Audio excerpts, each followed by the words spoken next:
Super excited to welcome in our guest. Um, I'm going to read off this list because it's quite an epic list that I'm about to read off. Okay, here we go. Poet, YouTuber, TV personality, radio personality, author, artist, all of that stuff. And on top of that, this is just a very, very, very good person. And they wrote a new book that we're going to talk about called The Prayers of a Black Sheep, a poetry collection. So I'm going to bring in my friend Angel Kaii.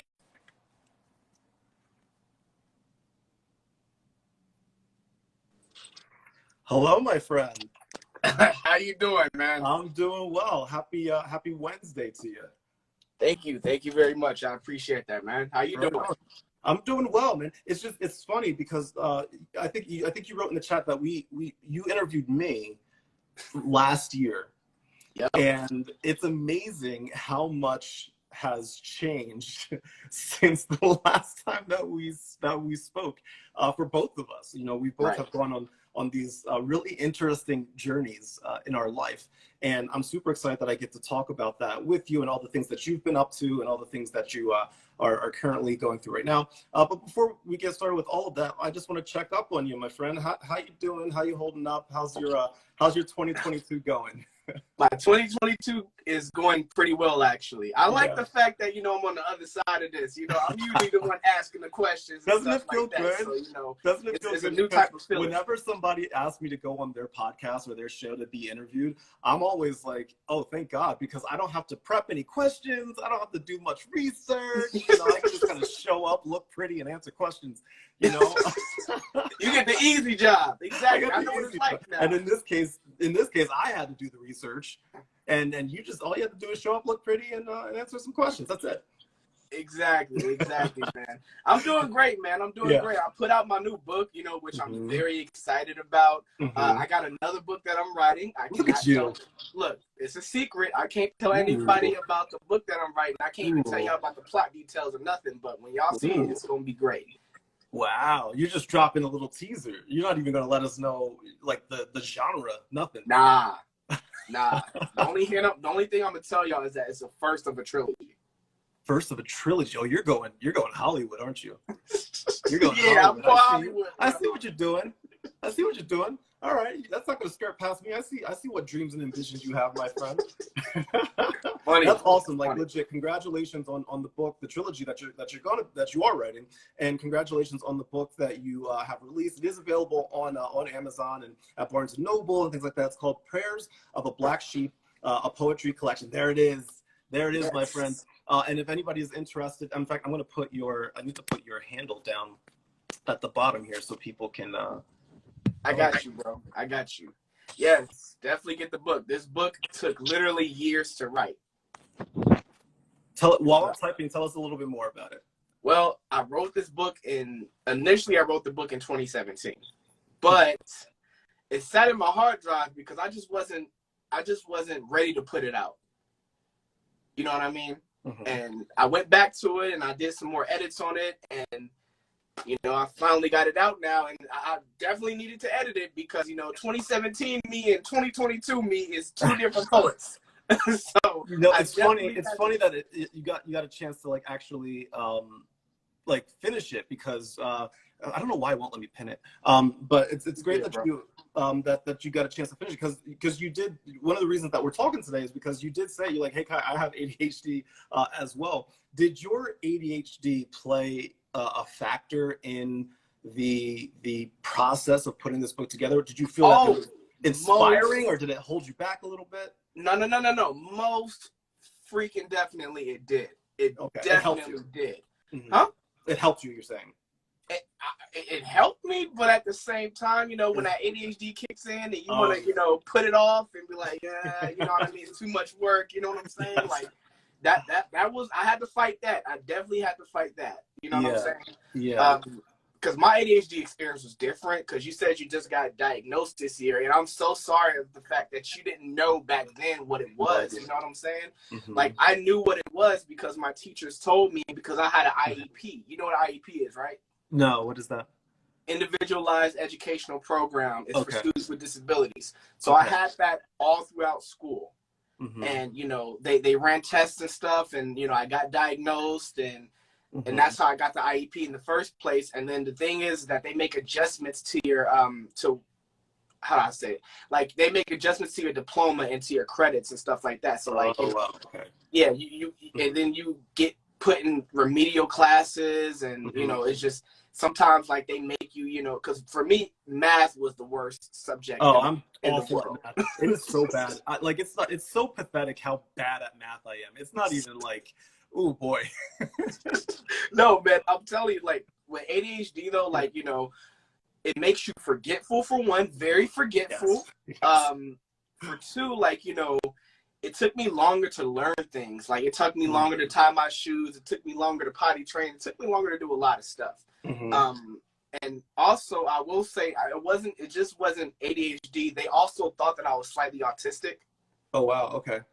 Yeah, you know what I mean? Like, I haven't been officially diagnosed with autism, but, you know, they did say, like, you know, you do have some stuff on the autism spectrum too. So, you know, that might have also played a part. But what I will say is that when you have ADHD, you know, it makes it, one, hard to pay attention. Like, it's hard for you to retain any information. Like, it was so, that's why it was so hard for me to, you know, pass any tests, because, you know, it's hard for me to go, oh, wait, we learned the stuff that we learned from here, and I gotta, you know, I can't use a textbook, I can't use a computer.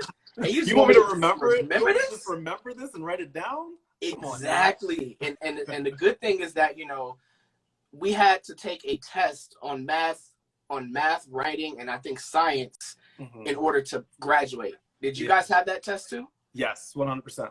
Okay. Well, for people with IEPs, you didn't have to pass the test. Okay. But I passed my writing test with flying colors, because I'm a pretty good writer. I ain't gonna lie to you, you know, I'm an exceptional writer. But it's okay, flex. I could not, I could not for the life of me pass my math exam. Yeah. So I graduated by the skin of my teeth, by this much. And my grades were not great either. And the thing was is that, you know, my parents sometimes act like they didn't understand, when it's like, y'all know this shit. Like, why y'all acting like y'all don't understand what's going on? Yes, it's funny. It's really funny you say that, because that's one of the main conversations that I've been having with people, because this is one of the things I have to process, is the signs for my ADHD and other things were there my entire life. It was there my entire life, but like nobody around me like pointed anything out. Or even notice, like, the adults that were around me, my basketball coaches, my baseball coaches, my parents, my older sister, my teachers, all of these people, they didn't like point anything out to me, and I didn't know. I had no idea. I wasn't diagnosed with ADHD until I was 35 years old. 35. And like, at no point between that point of diagnosis and any time before that in my life did I ever think that I had ADHD. But the more research that I did on it, as you know, it became more and more of a possibility, I was sitting there like, oh shit. Like, some of the things that I've been really, really struggling with my entire life had nothing to do with me being like unmotivated or lazy or procrastinator. Like, all of this stuff that I used to beat myself up over all the time. Come to find out, there's something behind it. Yeah. And to be honest with you, I used to do the same thing. I used to beat myself about that type of stuff too. And it wasn't just me beating myself up. It was people around me beating me up too. You know what I'm saying? Like, you know, oh, he a little slow. Oh, he a little lazy. You know what I'm saying? And to be quite honest with you, you know, being called slow isn't new to me, because I was called slow a lot as a kid. Really? Yes. You know, I did not have the best upbringing. You know, I was bullied a lot. You know, I was laughed out of classrooms. I've had, you know, somebody threw pennies at me, like not just pennies, like coins, like a handful of coins, threw them at me. I've been physically attacked before. Had binders slapped out of my hands, and, you know, I ain't gonna lie to you, he slapped the binder out of my hand, and I ran up and I punched him in the back of the head, and I blacked out. Like, and on top of that, I was a hothead. I fought back. I wasn't just letting people bully me. Like, I was fighting people back. But like, I would get bullied a lot, and it wasn't just, you know, by people at school. I'll go home and then, you know, parents don't understand me. You know, I have an older brother that doesn't understand me. I have a younger brother, you know, we're always in conflict. He doesn't understand, you know? And Right.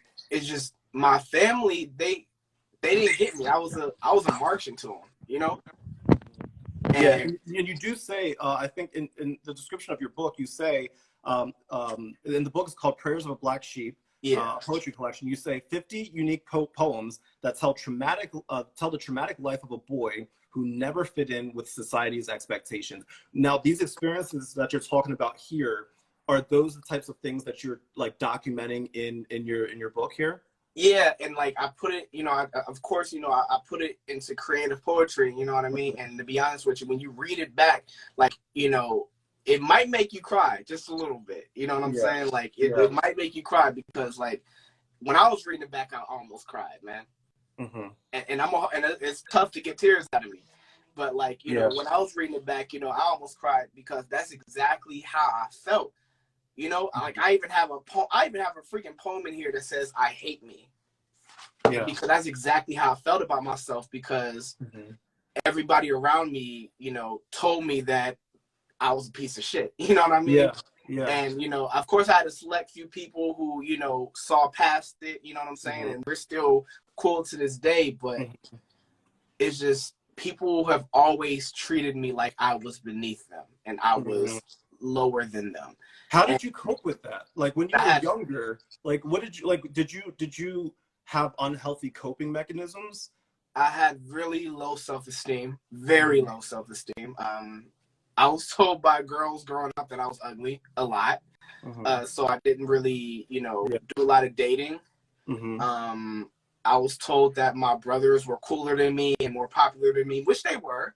You know, I just didn't fit in with society. And, you know, I guess that's one thing that I will praise myself about, is the fact that I didn't try to be like everybody else, even when everybody else didn't like me. You know, Mm-hmm. it was like, yeah, like, you know, I don't want to, you know, dress in, you know, designer clothes. Or I don't want to look like everybody else or nothing like that. I'm still going to be me like that. But what I mean by like low self-esteem is like, there's times I've really tried to kill myself. There's times Yeah. where Mm-hmm. I was just so depressed I didn't want to come out the room. But my parents didn't understand. They just was like, oh, you're a kid. You don't have feelings. Mm-hmm. They dismiss your feelings like that when you're a child. Immediately. Yes, absolutely. Absolutely. For Yes. those of you that are just joining in, I'm sitting here with my friend Angel Kaii. And his username here on Instagram is Angel Kaii Official 11. And he has a book, The Prayers of Black Sheep, a poetry collection. It's now available at Amazon, Barnes and Noble, wherever you buy your books, it's there.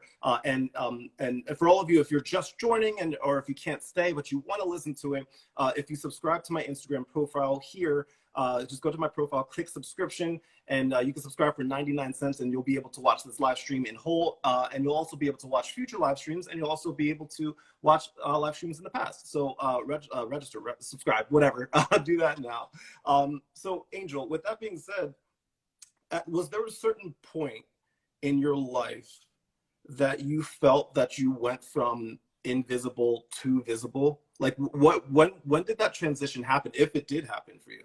Well, I will say the only thing is that I was so intent on pleasing everybody else around me that it took me a while to really, you know, to truly, I guess, try to find myself, you know, because I was trying to please everybody because I wanted everybody to not dislike me no more. You know what I'm saying? And I was constantly changing my personality for other people. Yeah. And the thing is that like I said, like, you know, I was trying so hard to be tough and be like, act like I'm about that life and act like I was, you know, excuse my language, but I'm just gonna be realistic here. Like, you No, know, please go ahead. like sit there and act like I'm gonna beat a nigga ass or something like that. You know what I'm saying? Like that I wasn't about that life, you know? Of course, when I get angry enough, that hood side come out, but it's very hard to get me to that point. But I was acting like I can get to that point like that. You know what I'm saying? That's different. And the thing is that it was hard. It was really, I'm thinking about it now, I'm getting slightly emotional, but it was just so hard because like, it drove me to hate who I really was. It drove me to hate who I really was because I was trying so hard to be this tough guy and put on this mask for other people. And I will say that maybe it wasn't until I was probably 18, 19 that I started, you know what I mean, being more and more of my authentic self. And I stopped pretending, you know. And maybe it was because, you know, getting out of my household maybe fixed that, because being in my house was, I was the black sheep in my house, prayers of the black sheep. You know, it definitely comes from me growing up, you know. And, you know, even now, like, I stand out for my family, but now they're looking at me like, oh my God, he's doing all this stuff. And blah, blah, blah. Now they think highly of me now, as to where they had very low expectations. How much of that was a motivating factor to make that change?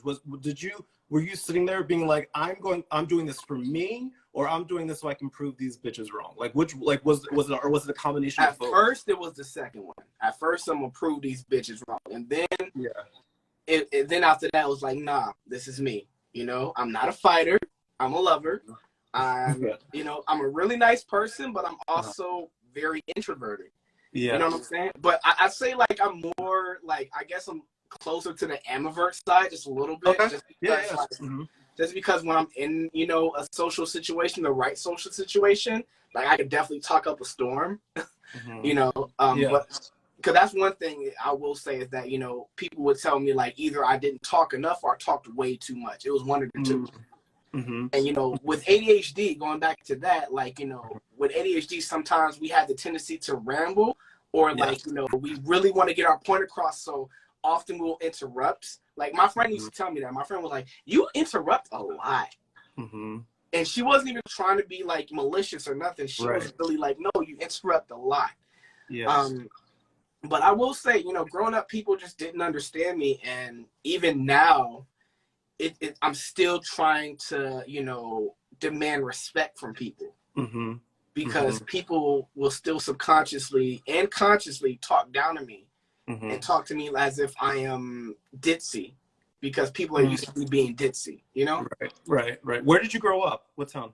Las Vegas. Las Vegas. Nice. Yes. And now, and when you say Las Vegas, like, obviously it's not like the strip Las Vegas. Like, it is, you know, the other parts of Las Vegas. Las Vegas is not just the strip.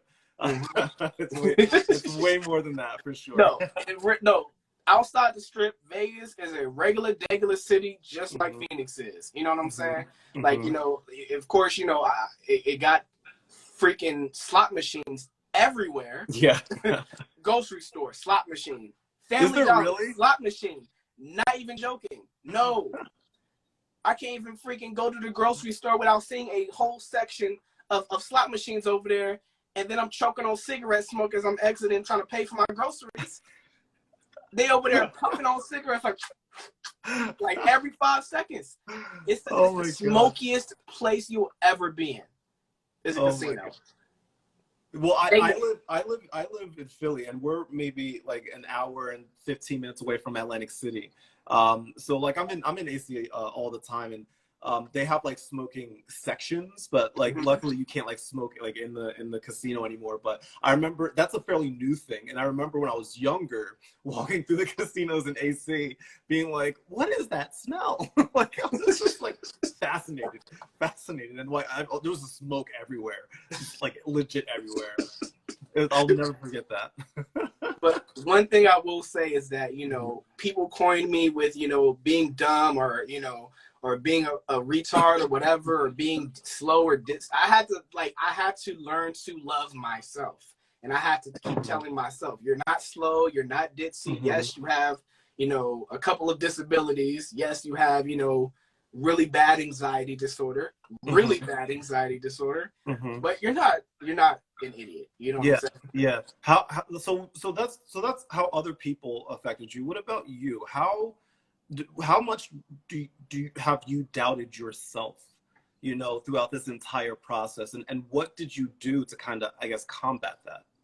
You mean like entire process when I was? Yeah. So like when you feel as though, I guess, let me ask it one at a time. How often do you doubt yourself, if ever? Not nearly as much at all. Like Mm-hmm. when I do my prayers and meditations in the morning, like I tell Mm-hmm. myself that, you know, I'm beautiful. I'm Mm-hmm. this. I'm that. Like I definitely give myself affirmations. Yes. I Yes. will say the only thing that I struggle with is conflict because I Mm-hmm. crack under pressure with conflict. Okay. Like when you have, you know, high anxiety disorder, Mm-hmm. like, you know, I definitely think that that also plays a part in why, like, I crack when it comes down to conflict. I don't like conflict. I don't like Mm-hmm. arguing with people. Yeah. I'm an empath. I don't like hurting people. You know what Yeah. I mean? Same. Mm-hmm. But I will say, like, I have the tendency to blame myself and put everything on me and say, okay, it's all my fault. You know what I'm Mm-hmm. saying? Because I'm used to it always being my fault. I'm used to people Mm-hmm. always telling me it's my fault, you know? And Right. sometimes when I say that, I will admit sometimes I'm like, I don't think I'm wrong, but you know what? Just so we can get this argument out the way, whatever, you're right. You know what I'm saying? But then there Mm-hmm. are also times where I legit will do stuff like that. And then my love language is gifts. Oh, So, really? like, Okay. Mm-hmm. yes. So, you know, sometimes when I'm arguing with somebody that I really love, sometimes I'll go out and buy them something Mm-hmm. just to make up Yeah. for it. And I have the tendency to do that, you know? Right. Like, Right. for example, every Christmas, like I buy Christmas gifts for people and, family that I truly care about and friends. Yeah. And like, I'm just an empath. I like people to be happy, you know? Right. But the Right. thing is that society has kind of demonized being a people pleaser. The thing Yes. is, Yes. that when it comes down to being a people pleaser, it's okay to be a people pleaser, but you have to have balance with that, you know? Yeah. Yeah, being a people pleaser, but then having your boundaries. And Mm-hmm. that's one thing that I really had to learn. And that's one thing that even now, I'm just now cracking the code on that because, you know, there's a couple people where I really I have such an easier time saying no now. And it feels so fucking good to be Yeah. like, yo, can I borrow your car? Nah. Don't even give me a reason. Like, nah, fam. Like, you want to borrow my car for the third time this week? No. Right. Right. And That was always my problem. I would always say yes because I didn't want to let people down. You know what I'm saying? Like I never wanted to like disappoint somebody. I always wanted people to just like me and know that I was there for them and know that I support them because and I would do that because there was often times that I didn't feel that people loved me or people supported me. And so like I would say to myself, well, I don't want anybody else to feel the way that I feel right now. So what I would end up, throwing it back at them. The downside to that, and this is to your point, if there's not a balance, then you're pouring from an empty glass, and that's not good. that is not good because it can end up affecting you way more than you think. My friends, I'm sitting here with Angel Kaii, author, YouTuber, personality, artists, all of that, sitting here talking about life, what life is like with ADHD. New book, The Prayers of a Black Sheep, a poetry collection, now available. Amazon, Barnes and Noble, all of that jazz. And friends, if you buy us, anybody that buy, I saw a bunch of people buy a badge in here. Thank you so much. I appreciate that. Anybody that does buy a badge, you will get a follow at the end of the live, and I will give you a shout out on my Instagram story. I'm sorry, you were saying something, Angel? Oh, all I'm saying was that what you just said just now was definitely what my exact problem is too. Mm-hmm. The difference is now with me is that empathy is always going to be there, but you have to control it. You know, it's like a dragon. It's like a, if you can't train that dragon, it's just going to be spitting fire everywhere, Mm-hmm. you know? Mm-hmm. So I had to learn to contain that dragon. You know what I'm saying? Yeah. And yeah. The thing is that when you become too much of a people pleaser, when you have an overabundance of that, you become a doormat. Mm-hmm. And people expect you to be a yes man to the point where it becomes a part of your character to those people, to where once you say no, it seems like you're being a traitor. Yes. They're like, you said no? Are you kidding me? You said no to me? Uh-huh. The audacity. I've lost friendships because of that. I have been to jail because of that. I've been physically attacked multiple. I told you the story. I guess I'll briefly tell the story one more time just for your followers and stuff.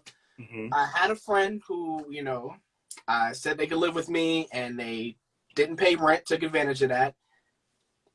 I was physically assaulted by said friend. and I ended up fighting the case for a year.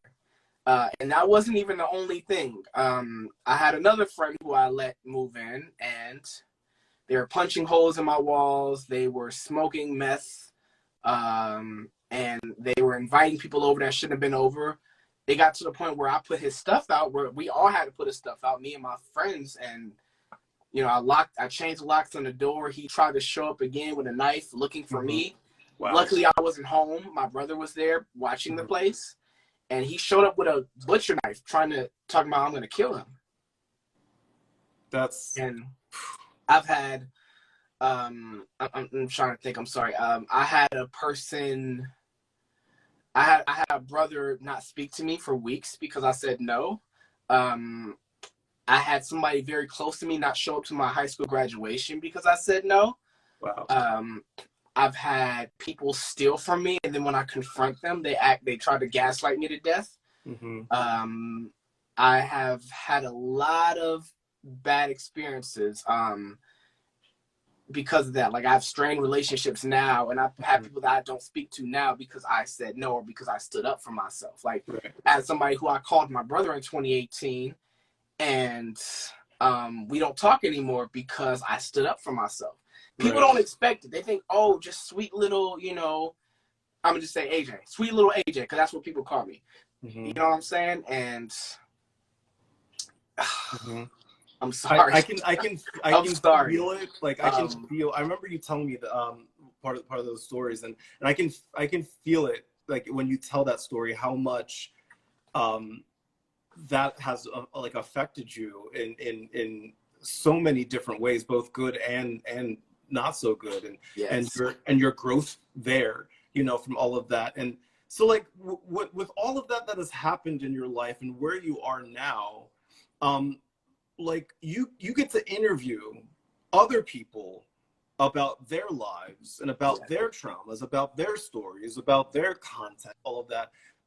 Having the ability to interview all of those incredible people and artists that you get to interview, does that help? Is it therapeutic for you to interview? Because it is for me. Like, when I started my podcast in 2020, I learned so much from people like you. I learned so much from the people that I've interviewed because I'm like, holy cow, all of you are a treasure trove of knowledge and insight. And I was curious if it's the same for you, because you interview a lot of people all the time. How therapeutic is that for you? Very, like, hearing other people's stories and knowing the fact that I wasn't alone, and hearing some people's stories that made my story seem like nothing. Like, oh my God, you went through that? Like, you know, I interviewed somebody who was literally had a gun to their face and they shot and a bullet jammed. You know what I'm saying? Like, wow. You know what type of trauma that can produce? The fact that you could have died. You know, I've had them say a lot of stuff in those interviews that made me go, oh my God, like, some of these people have been through way worse things than me, you know? And the fact that they are so strong and they heal from that is you know, is definitely inspiring, you know? And I was definitely inspired also by, you know, when I interviewed you, I was like, you know, you are a very influential person. I said you should like do like Eric Thomas and do some speeches or something. I'm just saying. That was such a fun interview that we did, and I enjoy. It's always clear when people are like actually interested in what you have to say, because I've been on many interviews and many podcasts where they just don't care. Like, they're just kind of there. They just kind of have you for clout, right? You know, and they don't do any research or whatever. And they ask some like bullshit questions, and I'm like, why am I here? Why like, I don't. Did you say that? Like, what? No, I should. I want to, but like, there's been times like as they're sitting there talking to me, I'm like, do you even know who you're talking to right now? Like, at all? Like, and I just think, like, when you're able to interview people, like, you can just get so much knowledge from them and grow as a person and all of that. And I guess with all the interviews that you get to do now, is there a next level that you want to take it to with that kind of thing? Like, how do you want to continue to grow that platform? Oh yeah, definitely. I took a break from it because I wanted to finish this book. But you know, I'm starting interviews back in November. And to be quite honest with you, I want to do more in studio interviews, and I want to interview more people in studio. But like, I also want to, you know, do more work when it comes down to, you know, when they go out on the streets and they talk to people and they interview people from the streets. Like, I want to do some of that. But but the thing is that so many people are doing that I want to do something original with it. You know what I'm saying? Like, I don't want to just ask them stupid questions or do a diamond tester on their necklace or something like that, you know? Like, I actually want to, like, you know, I'm thinking about, like, asking them questions that have to do with, like, you know, music or hip-hop or R&B or whatever. Like, you know, it's just, you know, I have to, you know, of course, keep figuring that out. But still, like, I want that to stand out. I don't want to do what everybody else is doing, you know? Right. Yeah, I'm sorry, go ahead. And like, when it comes down to my podcast, I definitely want that to continue growing, because I want to interview, you know, higher level people, like, you know, people that are like really, really in the industry, and not because of the clout. It's because I want to authentically get to know these people, because it's like, you know, you're on Instagram, you're on Facebook, but you are showing me what you want to show me. You're showing me a very edited version of yourself, and I want to talk to you, and I want to get the real deal from you. You know what I'm saying? So, like, you know, one day maybe I will be like a male, you know, Gayle King or something like that, where I'm just sitting down, I'm getting in-depth interviews from people, you know? Yeah, and you're good at it. So let's manifest that shit, bro. Like, let's make that shit happen. Yes, definitely. I was curious if there were any poems in your book that you would be willing to share with us. If there's anything you would like to read. Okay, well, I'm putting you on the spot. I know, but I was curious. Oh no, it's okay. It's fine. How are you with religion? I'm faithful, but I mean, I don't go to church every week, but I'm faithful. You're faithful. Yes. Okay. Well, I do want to read a slightly I'm gonna read, like most of it. I'm gonna read a slightly controversial poem. It's not gonna. Most likely will not offend me. So it's just because I'm no longer a religious person. I'm a very you know, spiritual person. I'm into you know, meditation and the chakras and stuff like that. But at the same time, I do think that the spiritual community, I just think that they're becoming way more of a religion now, and it's just like, oh, I see. So I guess I consider myself more of a free spirit. You know, that's fair. What I connect with. Yeah. So God is what's called, God in parentheses. It says, my knees kiss the ground beneath. I bow and beg for your eyes to symbolize acceptance. 2 lines build a cross, and I admire your suffering. I am content that I am powerless in comparison. My cemented wall, made up of this human figure, can't fathom a metamorphosis into the man with diamond pupils, pearly teeth, and snowflake hair. I'm just a grain of sand inside the beach you painted. Shame shadows you as you see the flaws of free will crawl upon us. You can hate me, but if feelings were vice versa, you'll send me to the lake of fire you manifest for those who won't lick your footprints off the street. We study your law and digest the words only to vomit our sins and wash your feet with our tears. We beg and bewail for entrance into your master suite in the sky. We sing songs dedicated in your honor. I sing my wings on my back, but you tell me that they are useless accessories that only you and the chosen one can fly. I listen to your every word because I love you. I was baptized in crystal waters and heard stories of heroism on school on the 7th day. Maybe I shouldn't use the powers buzzing on my skin because I'm not worthy enough. I look at my neighbors and watch them burn their wings and hero capes in your honor, but still I smile. I love you so much, God, but tell me why, God?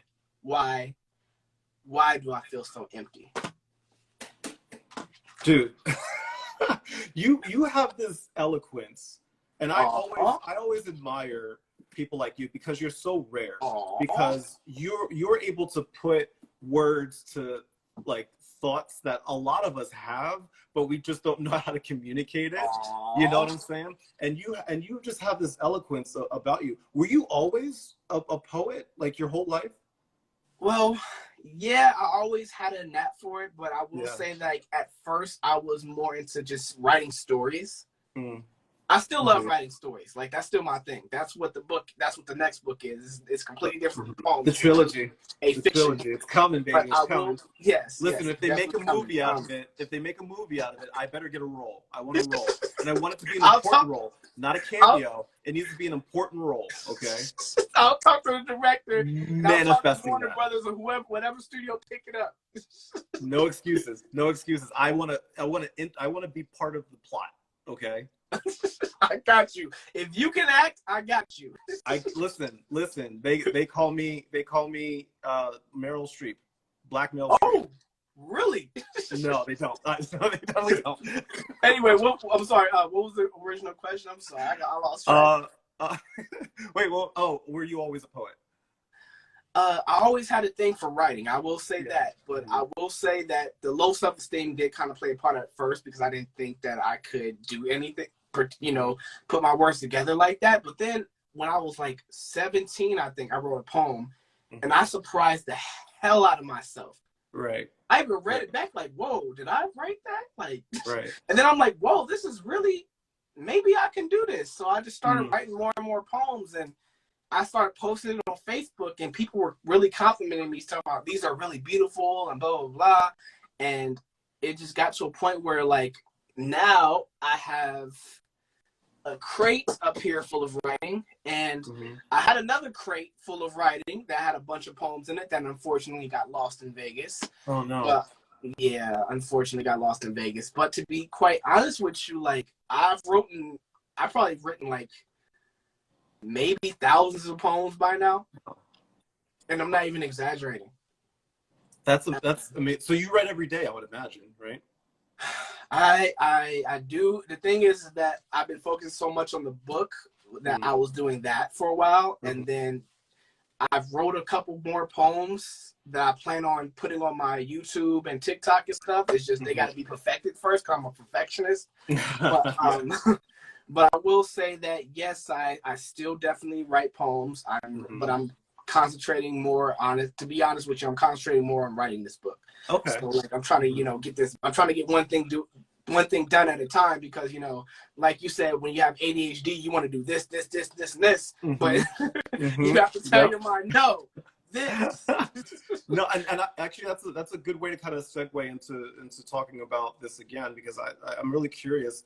Obviously, everybody, there's so many different, like, while ADHD is an umbrella term that can mean a bunch of different things, because everybody has their different symptoms, and ways that they go about handling ADHD. But I'm curious how you go about it, right? How do you go about managing your ADHD every single day?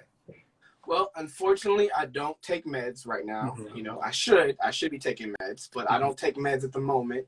I am planning on getting back on meds for my anxiety, because that is, like I said, that's another story. But when it comes down to, my ADHD and how I manage it, to be quite honest with you, meditation is definitely helpful, because it helps me focus on the present moment. So when I wrote it, for example, when I went down and wrote this book, like, I would have to tell myself, no, you're going to do this.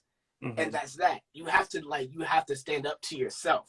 You know what I'm saying? When it comes down to, doing things and doing tasks. And that's one thing that really helps, is that, I have to tell myself, no, this is what's going down. No, you can't have this. No, you can't do that. No, you're going to work on this task and then this task.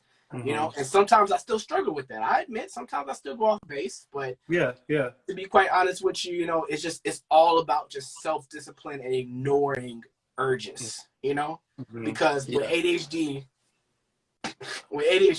it takes us twice as long to form a habit, for one, and for two, we're wired to not be bored, and and in turn we have a very short attention span. So, like, like, for example, there's times where, like, you'll watch a movie and you have a strong urge to start scrolling on your phone. You know what I'm saying? Yes. Or, like, if you on TikTok and a video is more than 3 minutes long, you scroll. You know what I'm saying?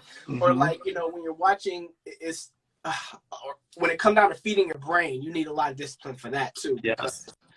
Like, it's so easy to go on YouTube and look up cat videos and look up, funny compilations and look up reaction videos on YouTube, and then go on TikTok and, scroll through a bunch of funny BS, you know what I'm saying? Than to watch, videos that are going to be helpful, videos that are going to, help you in your journey. I have two main YouTube channels. One YouTube channel is where I put all of my, like, just a mix of things. You know what I'm saying? Yeah. Like, compilations, reactions. Because, like, one thing I will say about movie reactions, I'm addicted to watching movie reactions. Because it's so funny watching people react to stuff that I've seen a million times. Yes. I'm like, you're seeing this for the first time? Like, when I'm a big horror movie fanatic. So I'm like, you haven't seen Nightmare on Elm Street yet? Are you kidding me? You haven't seen Scream yet? Yeah. I have to watch that. Yeah. And it'd be so cool. So cool. But I will say that, I have another YouTube channel where it's strictly educational stuff. Yeah. Strictly spiritual stuff. Strictly, people like, E.T., people like Prince EA, people like Infinite Waters, people like Ryan Cropper. You know what I'm saying? People like Gordon Xavier, who I also interviewed. He's a really cool dude. Yeah, yeah.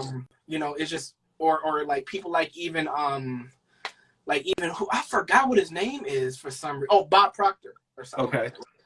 Like, that's where I watch my law of attraction videos, my healthy eating videos, because I'm a vegan. You know what I'm saying? Okay. Oh, I didn't know that. Okay. I've actually been a vegan for since 2017. Oh, wow. So, so sometimes I go up and I look up newer recipes and how to be even healthier and how to make different juices and stuff. Because your diet definitely plays a part in how severe your anxiety and ADHD can be also. Absolutely, absolutely. And it's funny how you were kind of walking through some of the things that us ADHDers kind of go through. And real quick before I get into that part of it, Janet, I saw that you bought a badge. Thank you so much for buying a badge. As always, my friends, anybody that buys a badge, I will always give you a follow at the end of the live, and I will always give you a shout out on my Instagram story. And if you came into this live late and you want to watch it, you want to watch the whole thing that we're talking about today, guess what? You can watch it. It's all good. Just go to my profile, click on where it says subscription, and you're going to be able to subscribe right there. For 99 cents a month, you'll be able to watch this live. You'll be able to watch future lives. You'll be able to watch lives from the past, and you'll be able to get daily affirmations. You'll be able to get some really cool motivational things and behind the scenes looks at my life that I don't really post publicly. So you'll get all of that stuff. But with that said, my friends, I am sitting here with Angel. And he has a book out called The Prayers of a Black Sheep, a poetry collection. It is available on Amazon and Barnes & Noble. Just visit his Instagram page and then click on the links, and you'll see all of the stuff there and all of that. So in regards to ADHD, as you were listing everything off, I was like, yeah, yep. And probably one of my biggest symptoms is ADHD paralysis and ADHD, just losing track of time, right? Like, because a lot of us with ADHD, we easily can't count time. And it sounds weird to say it out loud, but it's true. Like, literally, we'll be sitting here, talking, and then we'll just kind of like be scrolling through TikTok or, doing whatever. Next thing you know, we think only maybe a minute's gone by. It's been 3 hours. Right? The time blindness is real. The ADHD paralysis is real. That's when you are sitting, let's say you're sitting on your couch and you say your goal is to clean your house. You want to do it. You plan on doing it. You're excited to do it, right? But you're sitting on your couch and you can't push that go button. You just wait, hold fast. You get excited to clean your house? I do. I like cleaning. Oh, wow. I never heard anybody say they get excited to do chores before. I do. I like to clean. I know. That's probably because I'm a germaphobe. That's probably why. Oh, okay. I got you. Well, I will say this. Like, you definitely can lose track of time when you have ADHD. Mm-hmm. And, like, I will say this also about ADHD. Just because you have this thing, you have this disability, does not mean that, you can make an excuse as to why you're not doing things, as to why you're not accomplishing your goals. Yes, it's going to be harder, you know what I'm saying? But you can still do anything. Look, I wrote a freaking book. Something that people, you know, who diagnosed me with this shit didn't think was possible. Come on now.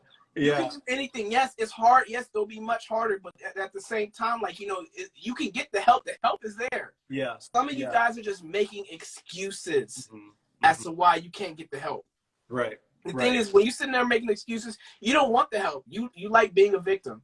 Ooh. And those people, like, it's not Sunday. I wasn't expecting you to preach today. No, I'm just saying. Like, some of these people, not just with ADHD, when you have any disability, like bipolar disorder, schizophrenia, whatever, like, you know, a lot of people make excuses. You can get help. You know what I mean? Like, you can go and you can get medication. Stop being too proud to go to therapy and get medications. And you know what I'm saying? Like, you know, the thing is that when you have a disability, you know, your brain is wired differently. It's okay to go seek out that help. And to be honest with you, like I said, it's just some people just they relish in just being victimized and having the world against them. You know what I'm saying? They relish in that. And they want people to feel bad for them. And they want people to constantly feel sorry for them. You know why? Because they secretly like that attention. And you know why they like that attention? Is because, like, you know, a lot of these people are crying for help, you know? Yeah. And to be honest with you, you know, it's kind of narcissistic when people do that shit. When people sit around wanting, you know, having this me against the world mentality. You know what I'm saying? I do. And the thing is that, yes, I have ADHD. Yes, I've been bullied. Yes, I have panic disorder that's put me in the fucking hospital before. You know what I'm saying? And yes, like, you know, I had a panic attack 3 days ago, you know, but I'm still here. I'm talking to him, you know, somebody who I looked up to, somebody who has hundreds of thousands of followers on TikTok, somebody that has all these people that's looking up to him, you know, and then somebody who is doing big things with their life. Because you went from 200,000 something followers when I first interviewed you. You about to reach 1 million in a minute. Yeah, you know what I'm it's saying? kind of crazy. Crazy. Exactly. I'm just saying. It's a little like, surreal, you know, to be honest. It's very surreal. Yeah, and you can, yes, man, I can imagine. You can do that's the point, is you can do anything. Some of you guys just make excuses and you're too hard on yourself. And the thing is that, you know, you got to stop being the victim and start being the victor. And that's the issue. That. I love that. Yo, I appreciate it. And friends, if you have any questions for Angel, at the bottom of your screen, you're going to see a little question mark. You can push that, and I'll see the questions come through. If there's anything specific that you want to ask in the last couple of minutes that we have here, I'll happily ask some questions for you. You know, while we're waiting for some questions to come through, if there is anybody out there that is that was in a similar position as you, when you felt that, like, the world was just looking down, right? The world was just, you know, it felt as though nothing was right and you were just doing everything just the incorrect way. If there's somebody that's listening to that right now, or listening and feeling that way right now, what would you say to them? What would I say to those people? I would tell those people, you know, everything's okay if you want it to be. And as long as, you know, as long as you think that the world is against you, and as long as you know, are in that mindset, you're going to be there. You're going to be there forever, you know. And I heard somebody say, what you allow is what will continue. And that is definitely true when it comes down to, you know, that type of mentality, is that, you know, you have to get out of your head, you know. You have to get out of your head. It may not be easy, you know, you may have to take some steps, but I'd rather you have made progression 3 months from now than you be stagnant or worse 3 months from now. You know what I'm saying? People don't look at the bigger picture, and people want to change tomorrow. You can't change tomorrow. You know what I mean? If you could change tomorrow, and if you could form great habits tomorrow, there'd be such an oversaturation of millionaires and billionaires. You know what I'm saying? Like, and you know, there's only a certain amount of spots. You know, there's only a certain amount of spots on, you know, the NFL team. You know what I'm saying? That you're trying to get on. Like, there's only a certain amount of spots. You know, when it comes down to being a doctor or a nurse, like, they're eventually going to say, no, that's enough. You know? Right. It's just. Yeah, we have a question that came through that and it came through from my friend Jess Dubose, who is an ADHD coach actually. Oh. And I'm interviewing her on the 25th over on TikTok. We're doing a TikTok live 25th at 8 p.m. Eastern Standard Time, where we'll be talking about ADHD and her perspective from a coaching perspective. But her question to you is this: what's your favorite thing about your ADHD? My favorite. What is your favorite thing? Great question. That is a good question. Whoa, my favorite thing about my ADHD, wow, is it definitely pushes me to work harder than everyone else around me. Mm-hmm. It definitely is a teacher. Because people look at disability, it's like, oh my God, it's a disability. Oh my God, I'm gonna, it sucks or whatever. No, your disability is a teacher. It's teaching, it is showing you your shadow side, darker aspects about yourself that you need to learn, And all ADHD does for me is just push me to work harder. So yeah, that answers the question. That's a great one, because I probably would answer it the same way on my end. Like, ever since I was diagnosed and started doing more research on it, to your point, like, I have been so motivated to not only take my life up to the next level, but to also try to educate other people as much as possible about it, right? Because there's such a stigma surrounding not just ADHD, but mental health in general, especially in the Black community. Especially, yes. And we didn't touch upon that today, especially in the Black community. And so, and there's not too many people, particularly Black men, speaking up about mental health and about ADHD. And I have been so inspired by my diagnosis to speak up and to try to educate as many people as possible. And it's been really, really cool, to experience that. My friend, before I start to close it out, do you have any final words for the people listening right now? Well, I think I said a lot in this interview, but all I'm gonna say is that definitely get the book. You will learn a lot about me and about my story, and I hope that it inspires you greatly. And I hope that you take a lot from this interview, not just from me, but from definitely from Kai. Kai's a very inspirational guy. You know what I'm saying? So I want you to listen to us, not just hear us. You know what I'm saying? And the thing is that you can do anything that you want. You can go over. You can hurdle over any obstacle that you have. Whatever you've been through, whatever past trauma that you have, you can get through it if you want to. You have to want to first, and a lot of people don't want to. You know what I'm saying? Because like I said, let's be honest. You like some of y'all just like the attention too much to let it go. And it's like, you have to learn to. Those people have the lowest self-esteem. You have to learn to love yourself. Right. And the thing is that those people, that's struggling, that's always moping around and stuff. Like, I just pray and hope that you seek out that help and you remember that, yes, you can accomplish and you can get over anything. I don't care what it is. If you want the help, it is right there. You know what I'm saying? It's right there. Absolutely. You're amazing. I'm so happy that we got to sit and do this, my friend. Like the roles were reversed. How does it feel? Does it feels good to have the roles reversed? Yeah, because when y'all did the interview with you, you was speaking facts and stuff too, and I kept having to pause like, whoa, okay. Oh, I love it. I love it. My friends, thank you so much to my friend here, Angel Kaii. Book is out now, The Prayers of a Black Sheep, a poetry collection. Amazon, Barnes & Noble, wherever you get your books, it is there, and you can download it, you can buy it, whatever you want, it is there.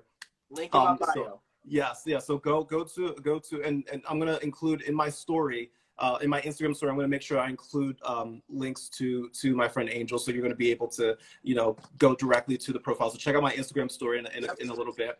And my friends, everybody that bought a badge today, that's so sweet of you. Thank you so much. Anybody that bought a badge, you will get a follow at the end of the live if I'm not following you already. And you get a shout out on my Instagram story. On top of that, if you came in at the very last minute, like if you just walked in and you're like, wait a second, I want to hear this entire interview, it's all good.